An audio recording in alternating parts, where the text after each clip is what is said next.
Good morning students, कैसे हैं आप सब। आज हम स्टार्ट करने जा रहे हैं बेटा यूजेस ऑफ सम मेटल्स।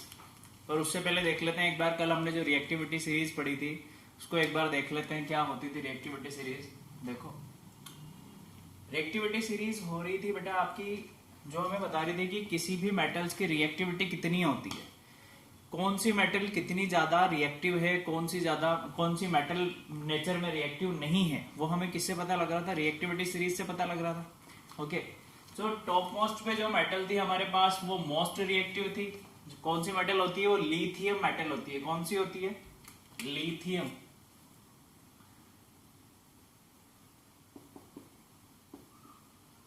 और जो आपकी लीस्ट रिएक्टिव मेटल होती है बेटा, ये होती है आपकी प्लेटिनम।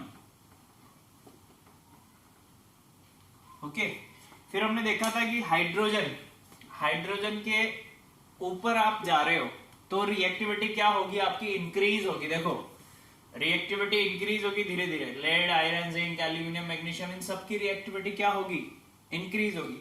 अगर आप कहां आ रहे हो, डाउनवर्ड्स आ रहे हो हाइड्रोजन से, तो रिएक्टिविटी क्या हो रही थी अपनी, डिक्रीज हो रही थी। ओके, हमने कुछ एग्जाम्पल भी देखे थे, आज फिर से कुछ एग्जाम्पल देखते हैं, बहुत ध्यान से देखना। यहां पर हमने क्या लिखा हुआ है बेटा, सोडियम की रिएक्शन हमें करवानी है जिंक सल्फेट के साथ। जिंक सल्फेट सॉल्यूशन है आपके पास, उसमें आप जब सोडियम मेटल डिप करोगे तो क्या होगा, देखो इधर जरा, देखो जिंक कहां है, नीचे है सोडियम से, मींस सोडियम की रिएक्टिविटी जिंक से ज्यादा है। तो सोडियम केपेबल है जिंक को क्या करेगा, डिस्प्लेस कर देगा, भगा देगा। ऐसे समझो कि सोडियम क्या है बेटा, अमीर आदमी है, और जिंक कौन है, गरीब आदमी है। तो अमीर आदमी क्या करेगा, हमेशा भगा देता है गरीब आदमी को। तो वैसे ही सोडियम ने भी किया। क्या किया सोडियम ने, जिंक को बोला कि आप जाओ और आपकी जगह क्या करूंगा, मैं बैठ जाऊंगा। ठीक है, तो क्या बैठ गया, ये यहां पर बैठ गया, और क्या बना लिया इसने, अपना सल्फेट बना लिया, और जिंक को बोला टाटा बाय बाय, भगा दिया। ओके, चलो सेकंड एग्जांपल में क्या लिखा है हमने, देखो कॉपर लिया हुआ है और सॉल्यूशन क्या है हमारे पास, सिल्वर नाइट्रेट का हमारे पास सॉल्यूशन है। ठीक है, चलो चेक कर लेते हैं एक बार रिएक्टिविटी किसकी ज्यादा है और किसकी कम है।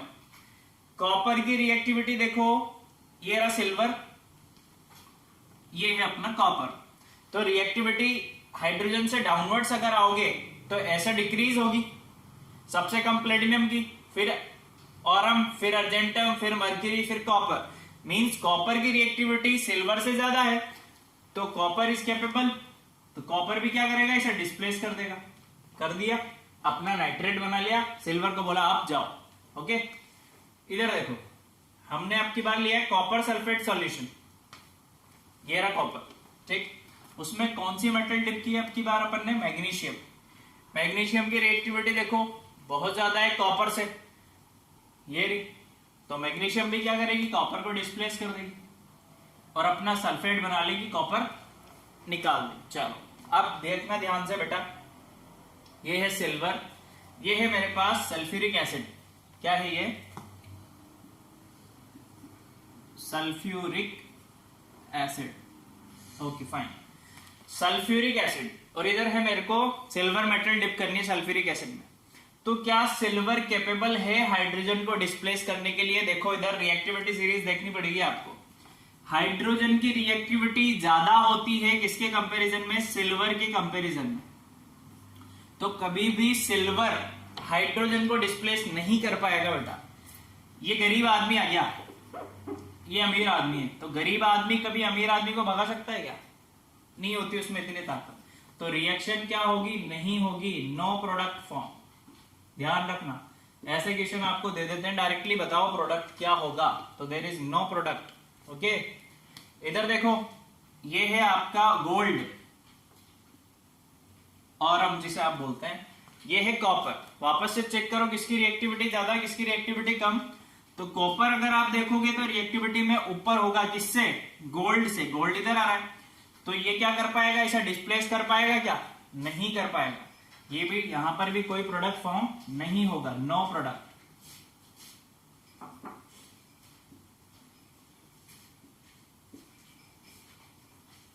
ठीक है बेटा, कोई प्रोडक्ट फॉर्म नहीं होगा। तो ये हमारी रिएक्टिविटी सीरीज थी। रिएक्टिविटी सीरीज से हमें पता क्या क्या लग रहा था, हमें ये पता लग रहा था कि जो अपर मोस्ट पार्ट में मेटल थी वो मोस्ट रिएक्टिव, जो नीचे है वो लीस्ट रिएक्टिव। हाइड्रोजन के ऊपर जितनी भी मेटल्स हैं उनकी रिएक्टिविटी हाइड्रोजन से ज्यादा है, तो मेटल कैपेबल है हाइड्रोजन को डिस्प्लेस कर सकती हैं और नीचे वाली मेटल्स को भी डिस्प्लेस कर सकते हैं। हाइड्रोजन के नीचे जो डाउनवर्ड्स में मेटल्स हैं उनकी रिएक्टिविटी हाइड्रोजन से कम होती है, so these metals are not capable to displace the hydrogen और अदर मेटल्स। ओके, यहाँ पर ये रिएक्टिविटी सीरीज खत्म होती है बेटा। अब हमने देखो कुछ मेटल्स के यूजेस लिखे हैं, कुछ इंपॉर्टेंट मेटल्स। आपसे डायरेक्टली क्वेश्चन पूछ लिया जाता है कि एल्यूमिनियम का यूज बताओ, आयरन का यूज बताओ, या फिर क्या करेगा यूज दे देगा और आपसे पूछेगा कि मेटल्स कौन सी होगी ऑप्शन में। ठीक है, तो हम वन बाय वन देखते हैं यूज क्या होते हैं। आयरन मेटल देखो, आयरन क्या क्या काम आती है बेटा। जितने आपके बड़े बड़े ब्रिजेस होते हैं, रेलवे कोच होते हैं, रेलवे ट्रैक्स होते हैं, और भी बहुत सारी चीजें होती हैं वहां पर आयरन मेटल, कंस्ट्रक्शन की आप बात कर लो, आयरन शीट्स होती हैं, ये आयरन के यूज होते हैं। Okay, next is your copper. Copper metal क्या काम आती है। कॉपर इलेक्ट्रिकल वायर्स जितने होते हैं कॉपर के बने होते हैं, देखा आपने वायरिंग। जब आप कभी भी कोई भी वायर देखना, उसे जब आप क्या करोगे हटाओगे तो अंदर कॉपर दिखेगी आपको। ठीक है, तो वायरिंग कॉपर की होती है। यूटेंसिल्स कॉपर के बनते हैं आपके, कॉइन्स और केटल्स वगैरह, एलॉय बनाने में भी कॉपर काम आता है बेटा। Okay, next one is your silver.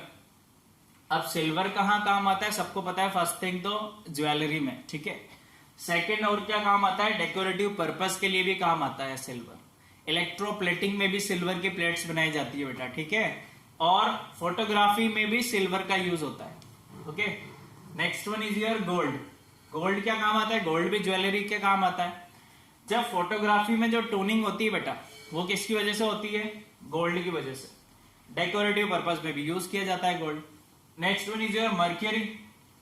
Mercury कहाँ यूज किया जाता है, सबसे इंपॉर्टेंट यूज होता है मर्क्यूरी का थर्मोमीटर में। थर्मोमीटर में जो लिक्विड होता है वह मर्क्यूरी का होता है बेटा, जो अपवर्ड एंड डाउनवर्ड होता है। ठीक है, और कहाँ होता है, बैरोमीटर में भी मर्क्यूरी का यूज होता है। Okay, last one is your aluminium. Aluminium का यूज कहाँ करते हैं हम, इलेक्ट्रिकल वायर्स भी एल्यूमिनियम के बन रहे हैं। Why, because aluminium is most abundant metal.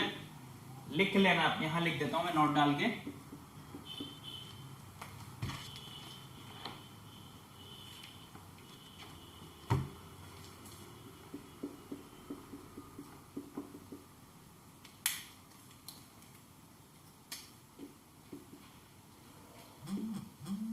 Aluminium is most abundant metal। ठीक है बच्चों, ये आप लिख लेना।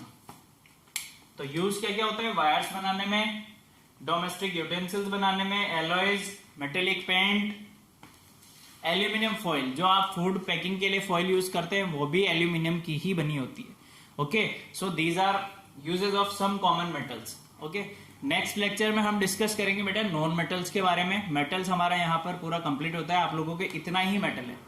फिजिकल प्रॉपर्टी हमने पढ़ ली, केमिकल प्रॉपर्टी हम पढ़ चुके हैं, नेक्स्ट क्लास में हम पढ़ेंगे नॉन मेटल्स के बारे में। Okay, thank you, keep learning.